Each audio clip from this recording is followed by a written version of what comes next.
Okay, so we're now going to shift gears, and from politics, we'll talk about the legal aspects of local pension issues, and the case study will be about the Detroit municipal bankruptcy.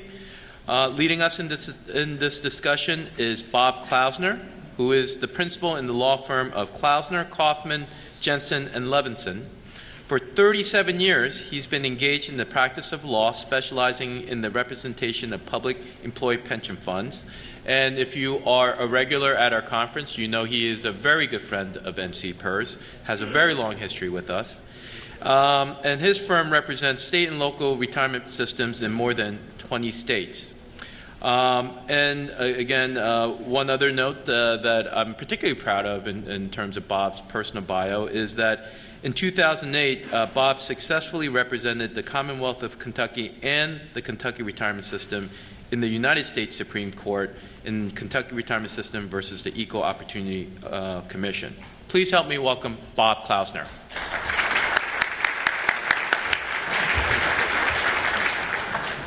Thank you, Hank. As I was driving in from the airport, I happened to talk to my closest friend at home, who's the rabbi, and he says, "Oh, what are you going to be talking about?" And I said, "I'm going to be talking about bankruptcy." And so he shared a story with me about one of the members of the congregation, and he said, the guy came to him, he says he was desperate. He said his creditors were surrounding him.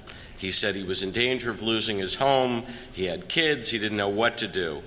And in typical rabbinic fashion, he said, "Read the Bible and you'll get the answer." So he sees him about a year later. He comes into the synagogue, new clothes, driving a new car, gives the rabbi a big wad of money for the building fund, and he says, "That's amazing." He says, "How did this dramatic turnaround occur?" He says, "Rabbi, I followed your advice." He says, "I took a copy of the Bible and I walked down to the shore and I sat there and I waited for God's inspiration, and suddenly there was a breeze and the pages of the book flipped open and I saw the answer." And he says, "What chapter did you see?" He says, "Chapter 11.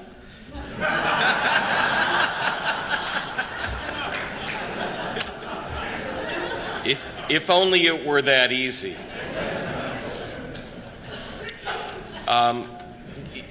The talk that we just had about Illinois, I think, is actually going to be the more important decision than the bankruptcy decision. I'll tell you why.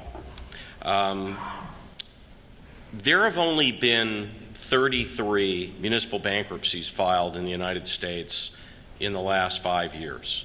And when you consider the terrible economic conditions that local governments have faced, because most of them rely heavily on property taxes and sales taxes for their revenue, and that dropped when property taxes dropped. And at the same time, when the economic engine that drives pension plans, the investment markets, also were depressed at the same time, costs rose. Yet, in spite of all of that, the overwhelming majority of cities in this country managed to pay their bills. And Detroit's a unique situation because it went in the last 50 years, unlike the rest of the country, which has grown dramatically, it went from a population of 1.8 million to 700,000. It has a service area of 168 square miles, of which probably 100 square miles is inhabited.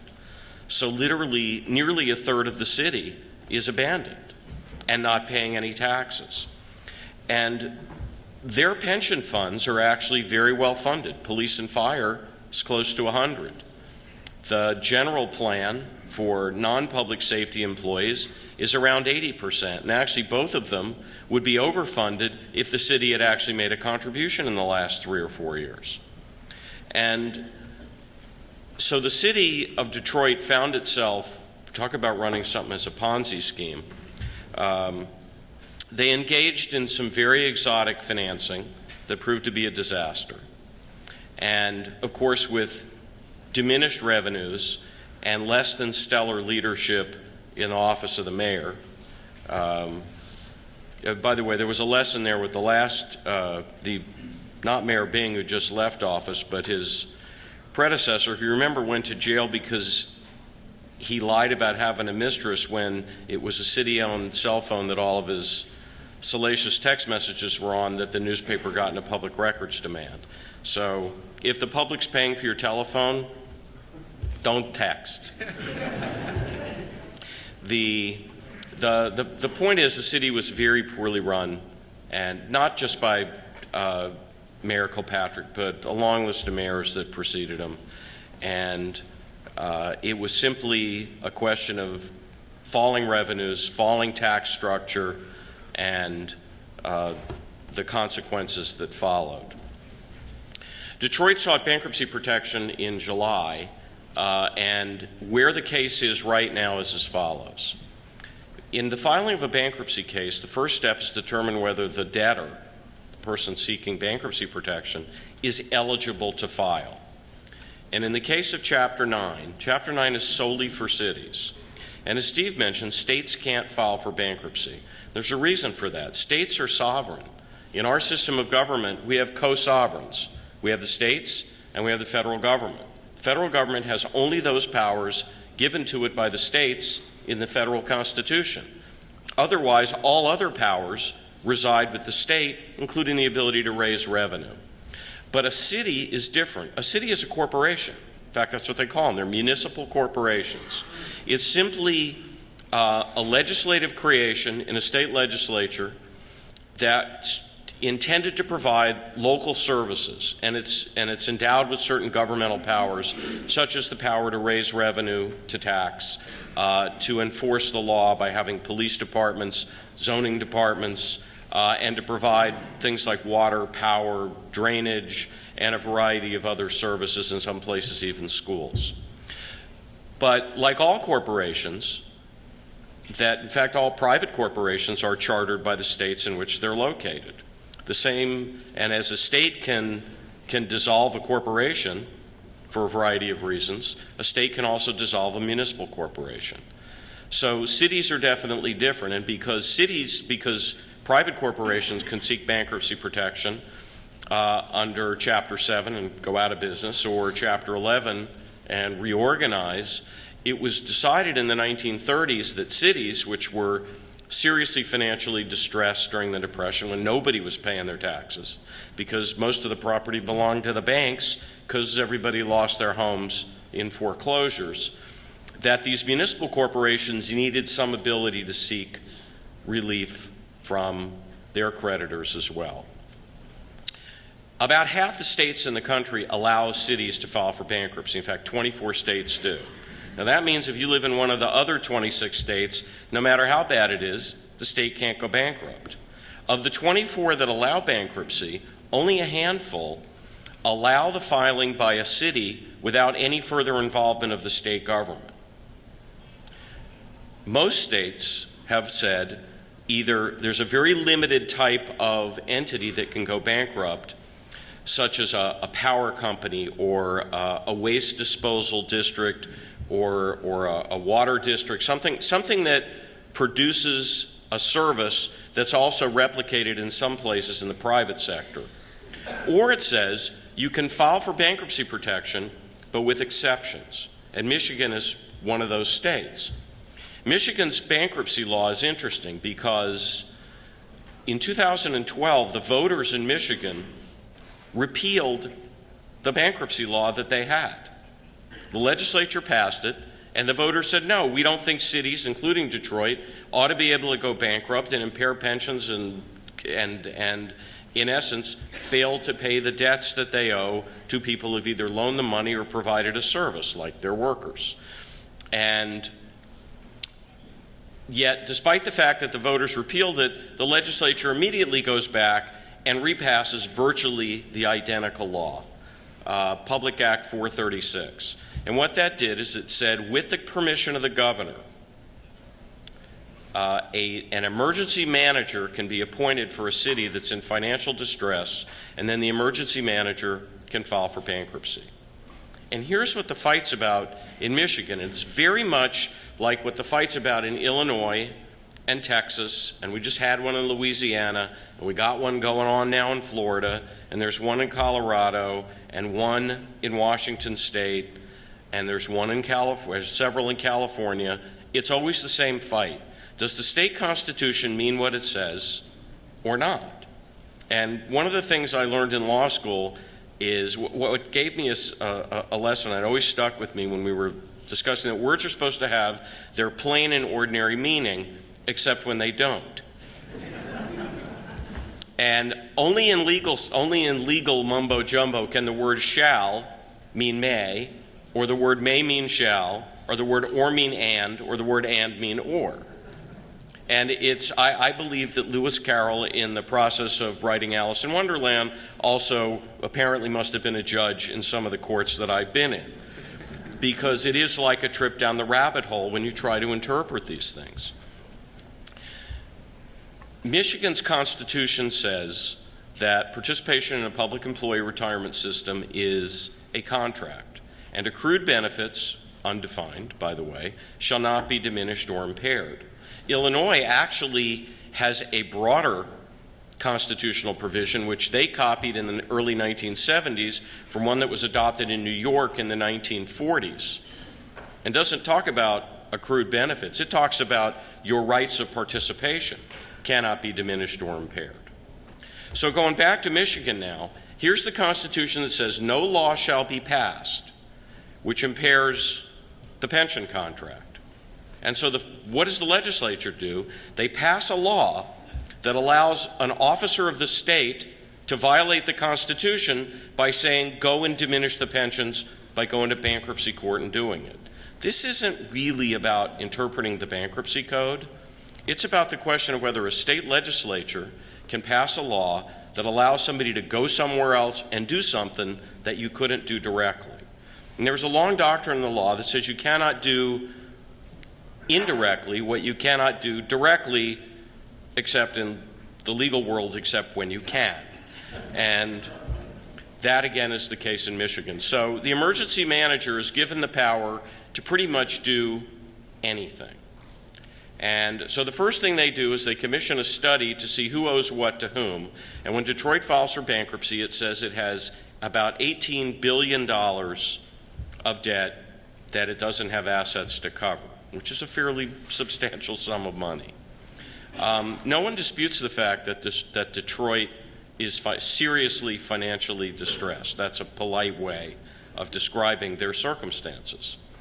But the amount of the debt is clearly subject to debate. The pension funds say that the amount of pension debts, somewhere around $300 or $400 million of unfunded accrued liability, due primarily to unpaid city contributions, which until about 5 years ago were regularly paid. The city says the pension debt's actually more like $3.5 billion. That's a big difference. I mean, this isn't like where two actuaries look at something and they're off by $1 somewhere. This is the difference between a few hundred million and several billion. I mean, it's a factor of about 7 to 1. I mean, it's a huge number. And that number is going to be significant for this reason, because what's going on right now is a mediation process. And while the details of the mediation, as all federal mediations are, can't be discussed publicly, what has been discussed publicly is the most valuable asset that Detroit has are the paintings in the Detroit Institute of Art, which is one of the finest art museums in the world. And when Detroit was becoming the industrial capital of the United States at the end of the 19th century, beginning of the 20th century, people who made their money in the auto and steel industries bought they went shopping in Europe, which needed money to finance World War I, so they were selling off their treasure and put it in the Detroit Institute of Art, which now is an art collection worth in the $5 billion. And so one of the issues was, should we monetize the art? Art lovers rose up in protest and said, that's part of the rebirth of the city, is holding on to its cultural heritage. And I happen to agree personally, but we have people who make pension benefits in the less than $2,000 a month, many of whom do not have Social Security protection, and now they're talking about cutting them. And within the last 2 weeks, private foundations like the Ford Foundation, Fisher Foundation, and others have said, we'll put up $350 million towards pension debt. if the state of Michigan puts up money too. Last week, the governor announced they'd match it. So now we have about $700 million on the table. And remember, the pension funds said their debt's far less than $700 million. And the idea is if that money is there, then the art's off the table as regards other creditors. The biggest debt that Detroit has is actually its OPEB liability. Had a very substantial post-retirement health care program. Except 5 years ago, the Supreme Court of Michigan expressly held post-retirement health care benefits are not protected by the pensions clause. They don't have a vesting provision. They're not within the definition, and if you read the Constitutional Convention notes, as I've read, and it's funny, it doesn't read like, you know, Madison and Franklin and Jefferson. It's a lot different. In any event, it was more like Larry, Moe, and Curly. But one thing that was very clear is they talked about health insurance, and they said that's not what we're talking about. We're talking about pensions. Remember, I said the Michigan Constitution has a provision in it that says accrued financial benefits cannot be diminished or impaired. So does that mean if you've worked so many years, can they draw a line and say, okay, you get to keep what you earned to date, but tomorrow we can turn off the faucet, and you won't earn any more, or you'll earn a lot less, or you got to work longer to get the rest of it?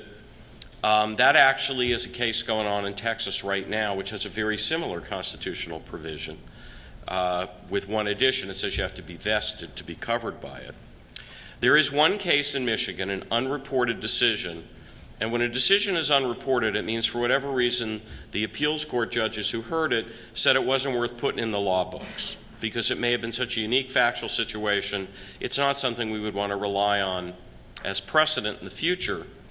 And it involved one city, and it said that accrued financial benefits means the formula by which your benefit is calculated. So if you had a 2% multiplier and you were vested, and they decided to change it, everybody who's vested and has the 2% keeps it. Anybody who's not vested gets whatever comes next.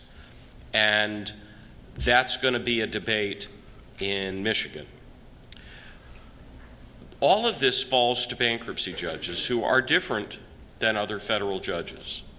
Interestingly enough, the federal judiciary is found in Article 3 of the U.S. Constitution. There's a reason why this is important.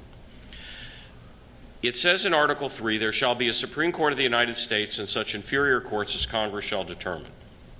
And it also says emoluments of office cannot be reduced after appointment, and judges shall serve during their good behavior. Translated into English, that means federal judges are appointed for life, and once they take office, you can't cut their pensions. Very interesting. Very similar to the language that we find in state constitutions. The constitutional language, either on the state level or the federal level, is very important. Why is the language in Michigan important? Because that's an agreement that the people took on by approving the Constitution at the ballot box. There's a case pending now in Baltimore involving the firefighters and police, which we're involved in. And one of the issues that the federal judge mentioned in that case, he ruled in favor of retirees on their COLAs being cut and ruled against active employees whose future accruals were cut.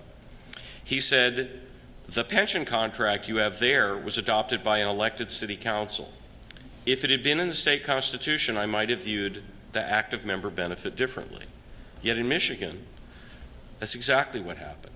Not only did the electors repeal what's in essence Michigan's pathway to bankruptcy for cities, it also adopted in its state constitution what took place in their constitutional convention in the early 70s, which was to say that accrued financial benefits couldn't be diminished or impaired.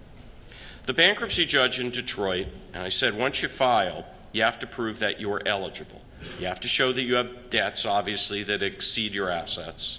You have to show that you're among the class of person who can file, and in this case they're a municipal corporation, which makes them eligible, except the law that allows them to file is in direct, which was adopted by the state legislature, is in direct conflict with the state constitution, which prohibits the legislature from passing any law that violates the Constitution.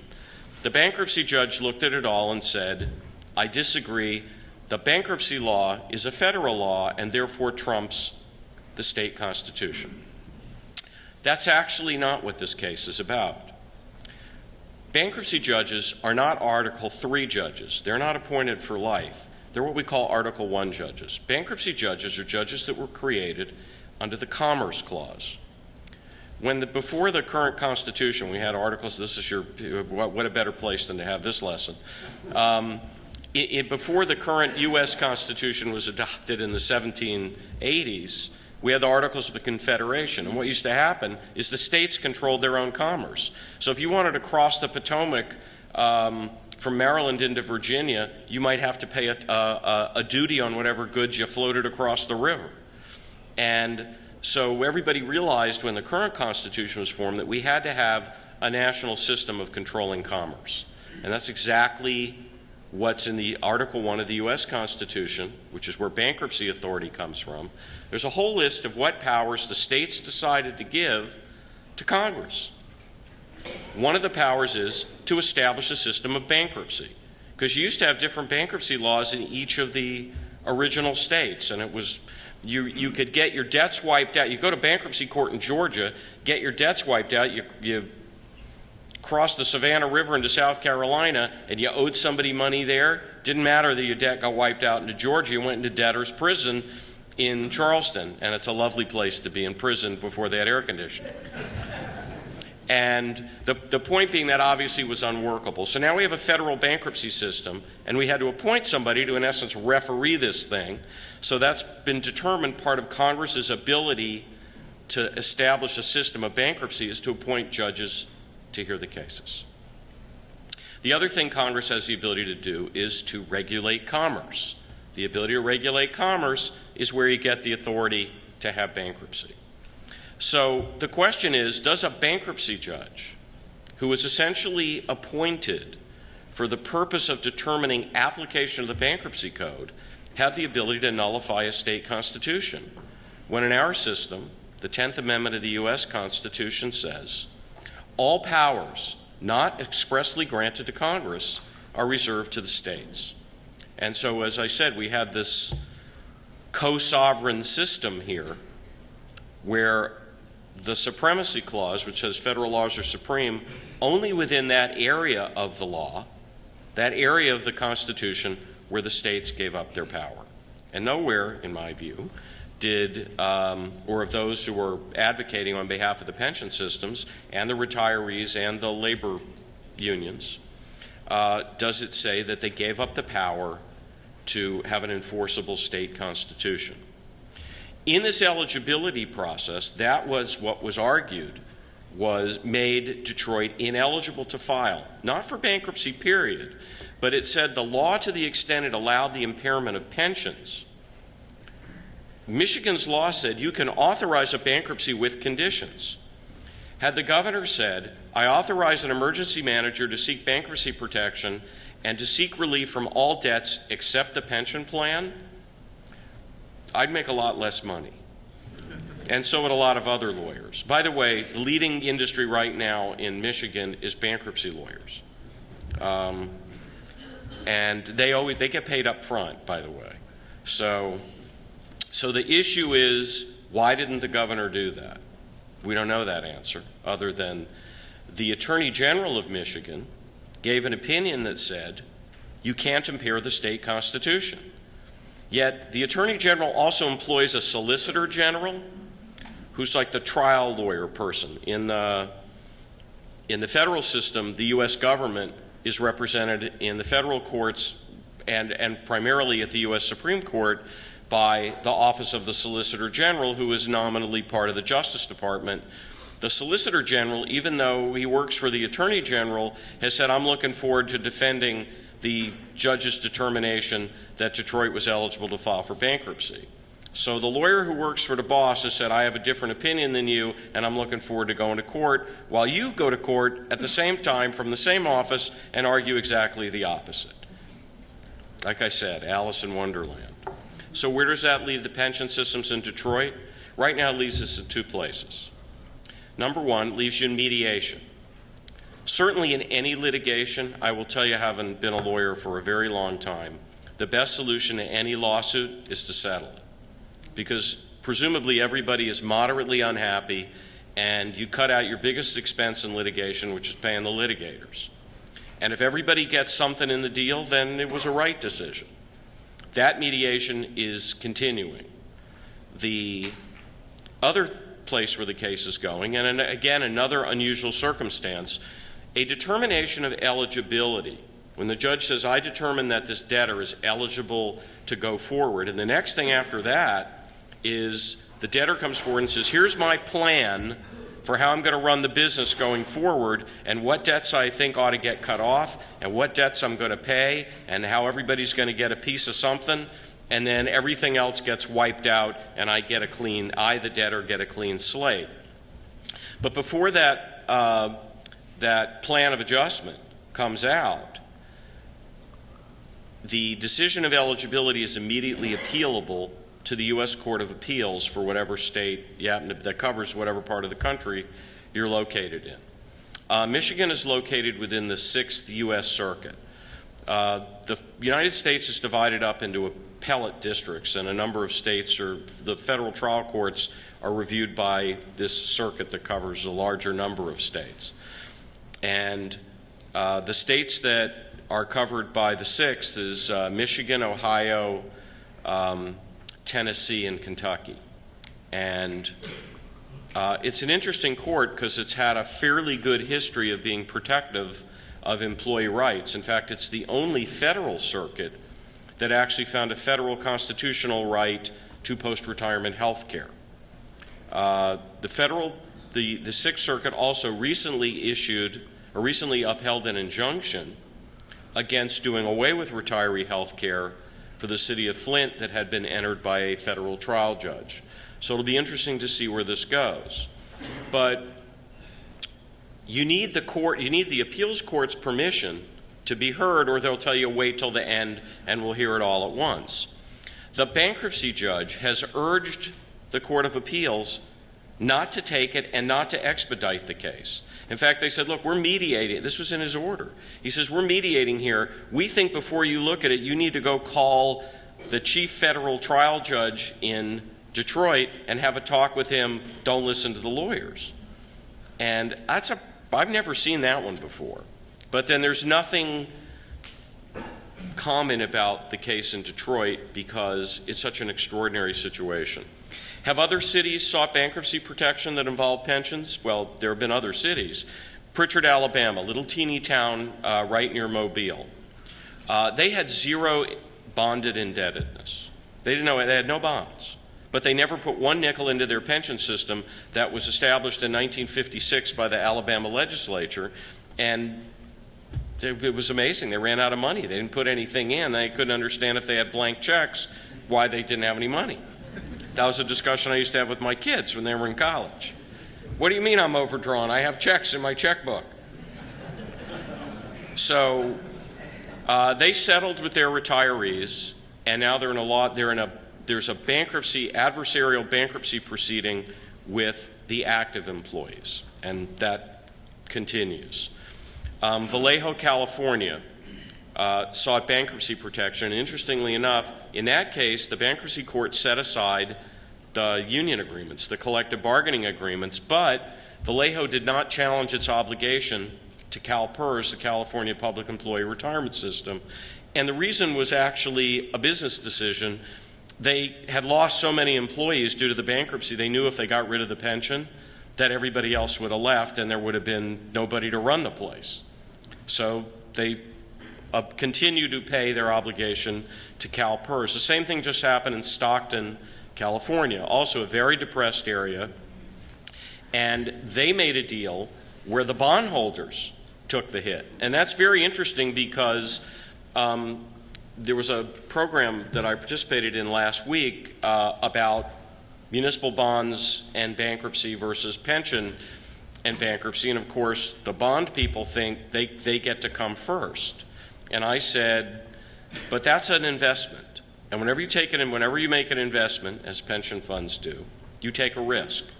Presumably with municipal bonds, you take a smaller risk than you would, for example, in the equity market or in alternative investments or others, but a risk nonetheless. Workers do not generally take a job saying, I will render my labor, you will hold back part of my pay to give it to me later, and then I find out that I gambled where my money, whether I was going to get paid or not.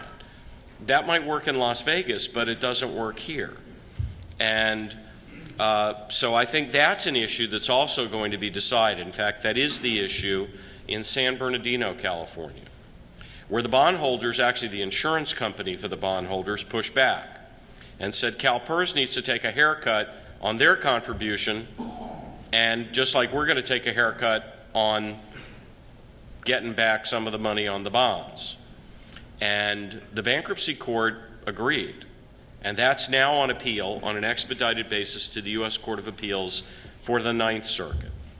I will tell you that these two bankruptcy cases, Detroit and San Bernardino, are cases of first impression, which means nobody ever thought that this could happen. No court's ever dealt with it before, so the jurisprudence is a clean slate. There's nothing to look backward to. Why do I think Illinois is more important? Because that's a straight interpretation of an unambiguous state constitution that says something. The issue in Detroit and in San Bernardino is going to involve the question of what is the power of a bankruptcy court, federal versus state, and what's a state's authority with regard to preserving pensions when it says there is financial distress. In the end, I think that Detroit is not going to signal any tidal wave of municipal bankruptcies because it's a failure on the part of a city. And quite frankly, cities that have declared bankruptcy find themselves worse off afterwards because businesses leave and taxpayers leave and workers leave, and you get into a worse spiral than you had when you were struggling with your debt. So I think Detroit will be fairly unique, except for the legal principles that will be determined as to what does a state constitutional provision mean on a pension promise.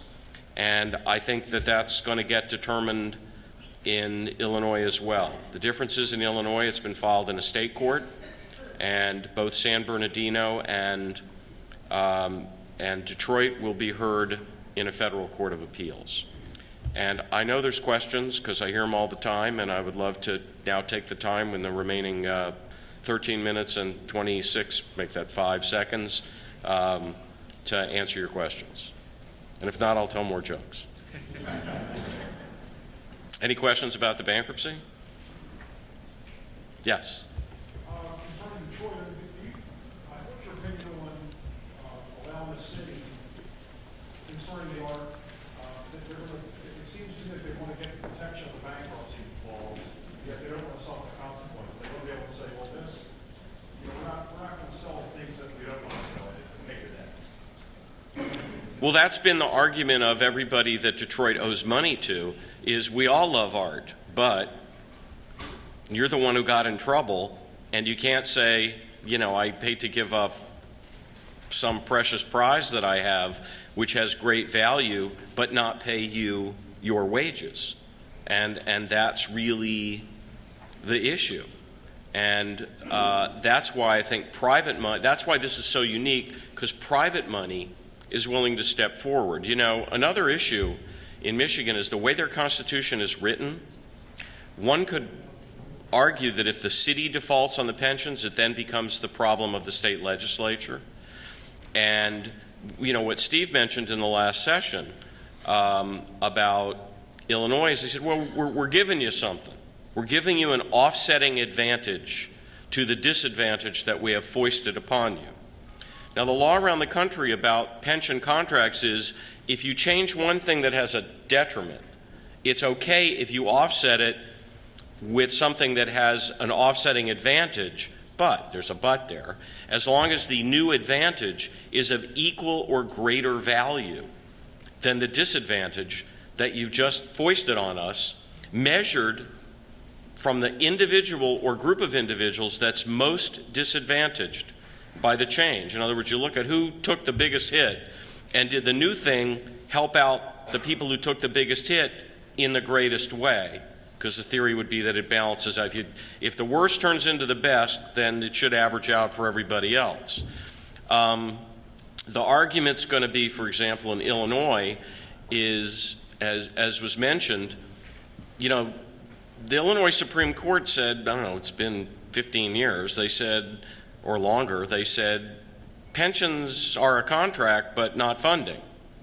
And don't call us till the checks are bouncing, said by judges in a fully funded system. So what the state now says in this law is we're waiving the consequence of that Supreme Court decision and now saying you can sue us in an enforceable judgment. Now, I will tell you that if you get a judgment against a government, you can't sell a fire truck or a school building or City Hall or the state capitol to pay off the debt. The property's exempt. And quite frankly, if the elected officials who have the power to raise revenue don't raise the revenue, there really is no effective means of getting the revenue. So the question is, what's the promise worth? Kentucky did the same thing. Their retirement system actually sued the state saying, hey, you're not putting in the money. We're underfunded. And the Supreme Court of Kentucky, whose judges are also in a fully funded plan, says, come see us when the checks bounce. Now, New York, California, and Alaska Supreme Courts said exactly the opposite. They said, what good is the promise without the funding? The funding is an essential element of the pension contract. I can promise you till the cows come home, but unless I have an asset to back up the promise is illusory. Any other questions? I know I'm standing between you and lunch. I think it's important probably to watch what goes on. Detroit's not going to be settled quickly unless it's mediated. Federal appeals courts on a fast track take about a year to resolve a case, and I think that's where the 9th and the 6th are going. I think what will speed it up is because there is clearly professional pride among courts, as there is in most professions, and one's going to want to be first in getting this issue heard and being the one that sets the precedent. Yes?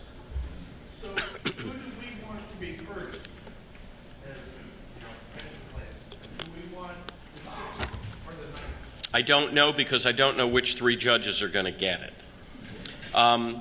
Within a federal circuit, there's usually 20 judges because of the number of appeals, and they assign panels of 3 to determine a case.